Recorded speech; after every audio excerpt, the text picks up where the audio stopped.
Parenting is not easy. Listening recently to stories from my brother and my mother's carer left me in no doubt but that parenting is a full-time job, no matter how old the children are. British psychiatrist John Bowlby once memorably counselled, "The anxious anticipation of parents often reflects the deep care they have for their children. Yet true parenting requires balancing worry with trust in the child's unfolding life." Matthew's Gospel this weekend does not present an idealized, trouble-free family. Instead, it shows Mary, Joseph, and the child Jesus living under threat, displaced by violence, guided by fragile signs, and sustained by trust. The Feast of the Holy Family, therefore, honors not perfection, but fidelity under pressure. Fidelity, steadfastness, loyalty, and faithfulness is often celebrated as the cornerstone of family and relational life, especially when external forces threaten to tear bonds apart. In moments of crisis, whether economic hardship, displacement, illness, or emotional distress, choosing to remain committed becomes an act of courage and love. Sociologist Andrew Sherlin argues commitment is the social glue that holds relationships together through the inevitable challenges of life.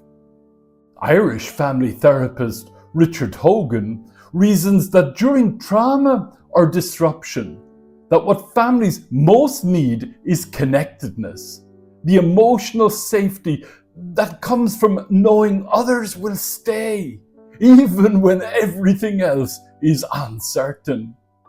Yet, it is crucial to recognize fidelity under pressure has limits. Staying faithful to a relationship or commitment when it causes harm or depletes well-being can be deeply damaging. Social worker Alice Miller warns, blind loyalty can become a prison, trapping individuals in cycles of abuse or neglect under the guise of staying faithful. Archbishop Desmond Tutu reasoned, there is no fidelity without respect for the personhood and well-being of the other. Susan Johnson, founder of Emotionally Focused Therapy, puts it excellently. True fidelity means staying connected through conflict and challenge, not staying stuck in harmful patterns. The story of the Holy Family speaks to the generations. Matthew ends his story with a quiet but powerful line. He went and lived in a town called Nazareth.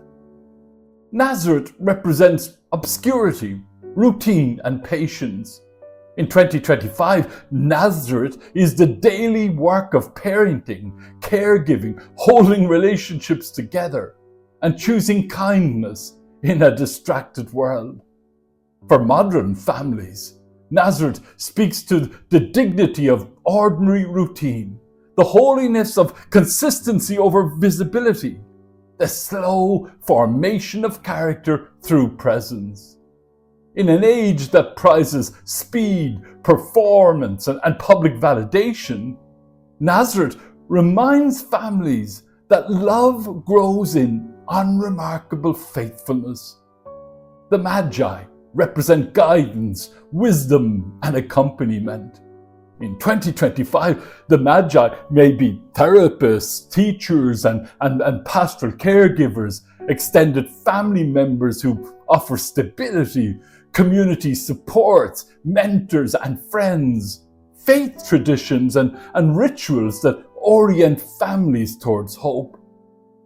Sociologists emphasize that families flourish within networks, not isolation.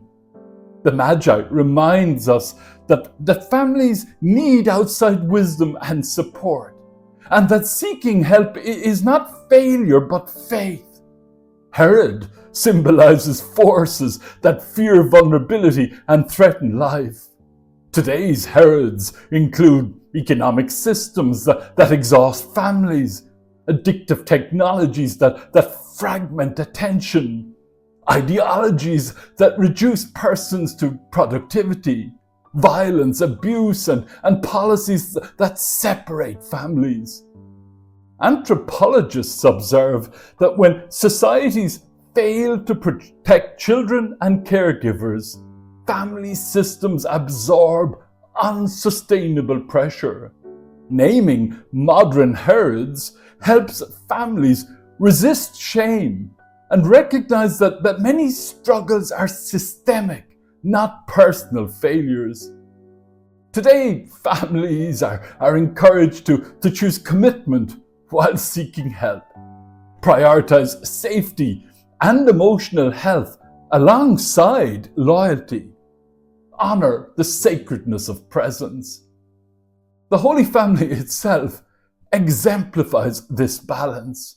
Fleeing danger was an act of fidelity to life, even though it meant painful separation from homeland and community.